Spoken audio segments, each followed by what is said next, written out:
Are you having? Welcome to Momentum Monday. Today is June 29, 2025, and we're back at new all-time highs. Mm. Howard, did you expect that to happen so quickly after that, pretty deep correction that we had at the beginning of the year? I mean, the QQQ went from 540 to 400, which is about almost 30%. Yeah, I mean, But I was back then. I was calling it the dumbest bear market in history. It was caused by one single person and the tariffs, and we got a VIX 60 reading off basically no fundamental news, just someone taking over the news cycle and unbundling all our trade agreements. So here we are.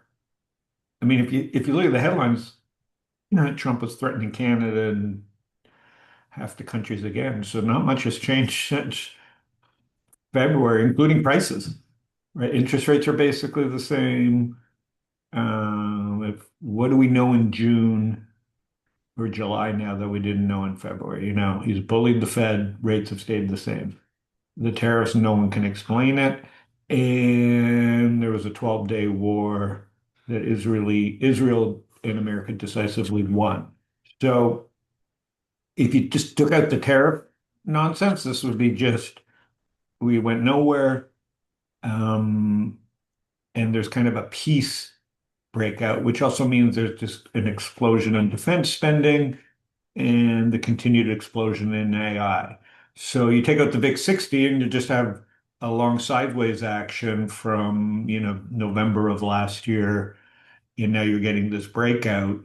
But the market's really rewarding growth and penalizing non-growth still. So this is a market for growth. And that's because interest rates are 7%. People are worried about inflation. And so let's go through where the growth is, Ivan. I mean, so far, I think the best performing group year to date is all related to AI, even though all of them had a significant drawdown, February, March. You know that everything began with that DeepSeek um, drop when we had NVIDIA. What it gapped down significantly, and then during the correction, it was down about 50% at some point in just 2 months. So that's a significant drop for a 40% for a company of this caliber. I mean, it's a almost $4 trillion company as of right now, as it is back to all-time highs. So we saw a similar drop in all AI-related stocks, but they also were the ones that recovered uh, quickest, and they're all near all-time highs. And we can start, anywhere from chips, anything, from NVIDIA, ARM Holdings, even AMD, which has been a huge laggard, is trying to catch up. Marvel, it's a laggard. Broadcom, near all-time highs again.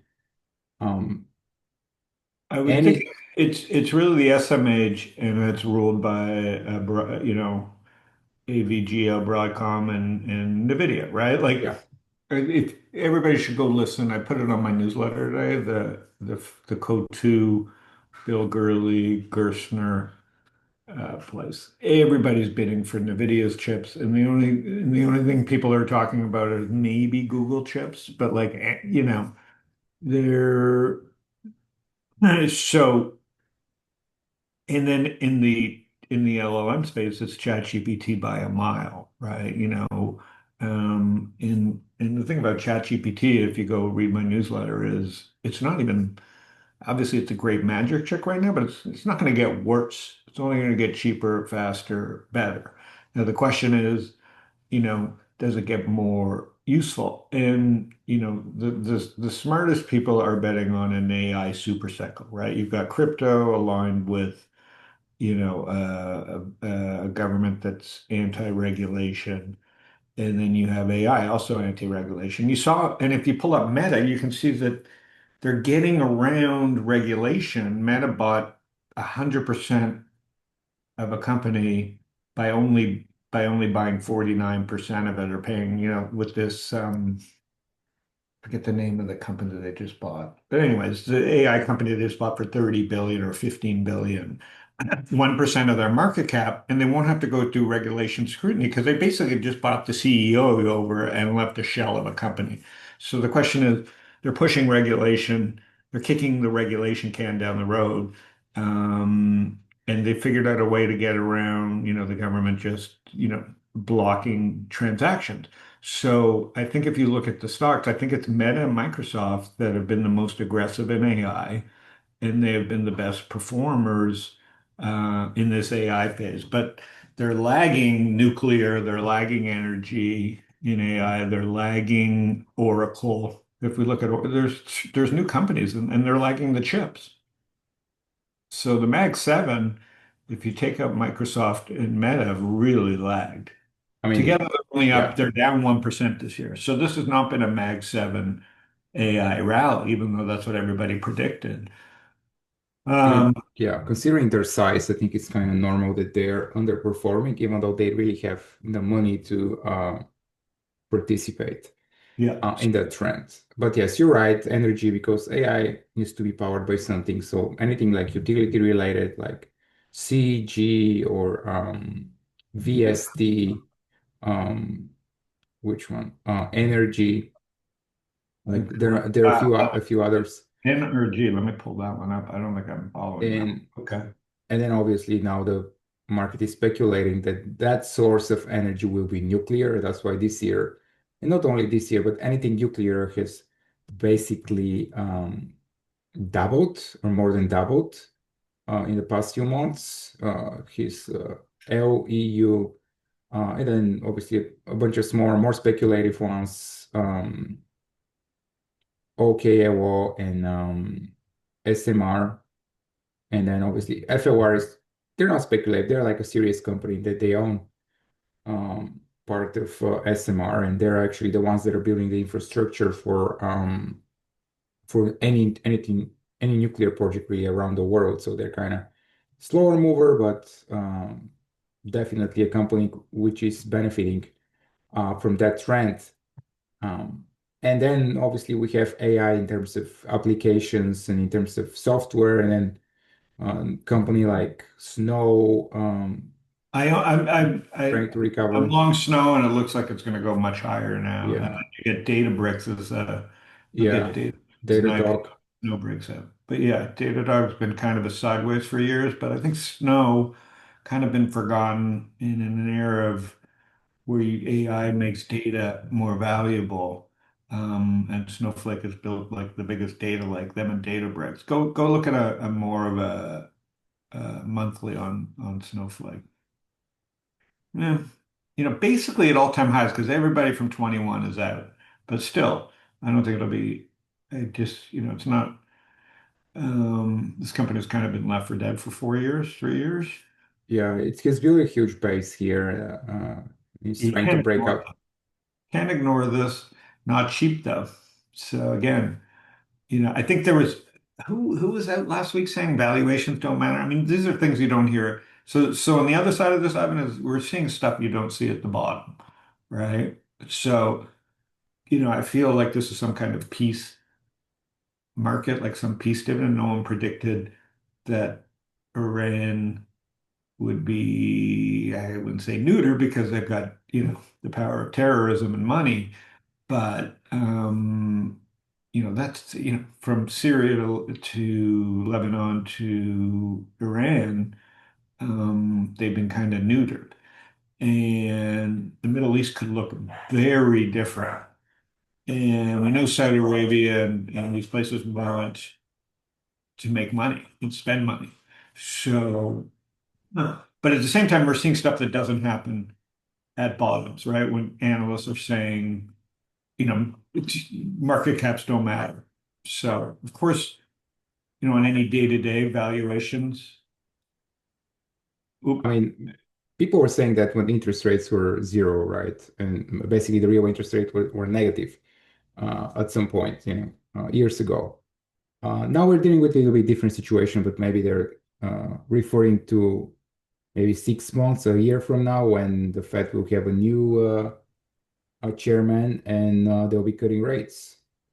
Yeah, I mean, new Fed chair or not, they're going to be cutting rates because they got to pay for this bill, this big, beautiful bill. And then let's go look at the financials. So it's easy to look at tech, and it's easy to look at AI, and it's easy to talk about all the sexy energy stuff and nuclear. But what people aren't realizing, if you look at Goldman, which is just who is competing with this, right? Like the VIX 60 gave you a chance to buy this in the fours.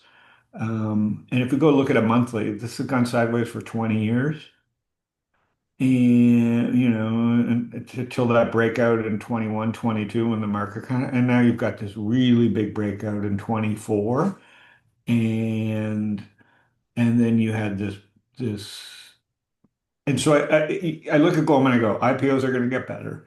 There's nobody left to bank this new world that has a brand that people can do and this talent and the infrastructure.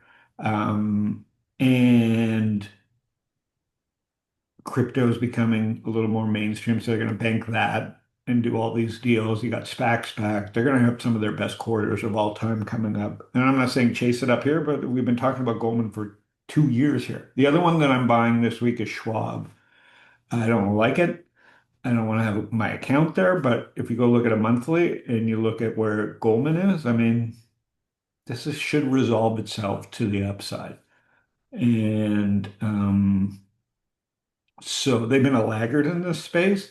And then go compare it to like Hood, Robinhood, and now people just think Hood will never stop, but it's an $80 billion business. I don't know what you can milk out of Yeah, this. they have competition. It's not I just don't know one if it's company. Yeah. competition. It's no, if you go back to Hood, everybody hated it at 11, and now everybody loves it at 80. I know two things. And so Robinhood's got a big announcement this week. I know what it is. I can't really say, um, just because I know some of the people it's doing business with, but I don't know. I mean, chasing Robinhood at 80, where everybody just thinks, I just remember what it was like when the stock was at 11. So sentiment has really changed, and you're starting to see behavior you don't see at bottoms, but you see more at tops. But again, timing when all these all this silly behavior matters is Are you selling anything? what's that? Are you selling anything if you're saying that you Yeah, see yeah, things yeah. that are fraudy? I sold down Hood, Coinbase, Reddit. I sold down my DraftKings, which isn't working. I'm in my degenerate economy index, which I share on my newsletter. It's 25% cash, which isn't high, but it isn't low.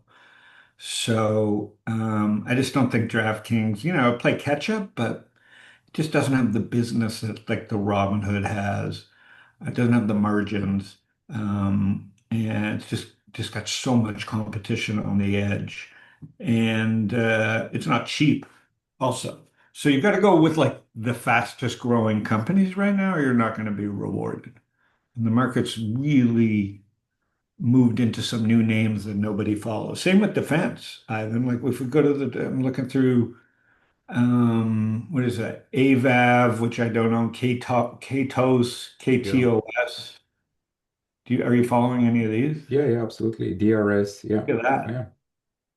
I Yeah. mean, beautiful charts. Yeah. Yeah, they've kind of run away from people, but no one's even covering these. I'm looking at stock. I'm just looking at my where else? Um, one that looks, that I've been writing about, talking about here, it's got some legs now is Coupang, which is e-commerce company of Korea. Yeah. And that finally really broke out the last few days. And then one that I think I've talked about here, but really could start moving, which is the Uber and Lyft of Southeast Asia, is Grab, Grab. Oh, bro. Grab, Grab. Right. It's the only $5 stock I own. So I feel like with Uber, um, and all the financial services company, that was a SPAC back in 2020. with pretty good sponsors. This was at the peak. And you can see, I think we're basically at all-time highs because anybody left from that SPAC is out. So that's one that I'm watching. Huge market, and with Uber doing what it's doing, I mean, you got to look at what the uh, versions of it in other countries, other continents are doing. I'm trying to think if there's so it's a lot of new ideas. What are you looking at? Yeah, there's a lot working. I mean, I'm looking at like SE. I think it's setting up for a potential breakout here above 160, and it's also Singapore-based company Semi-degenerate that economy. do e-commerce and but also a lot of gaming. Momentum stock, I think, is kind of setting up for a test here of the previous highs. I'm looking at Shopify. It's has built a new base here and potentially setting up for a breakout.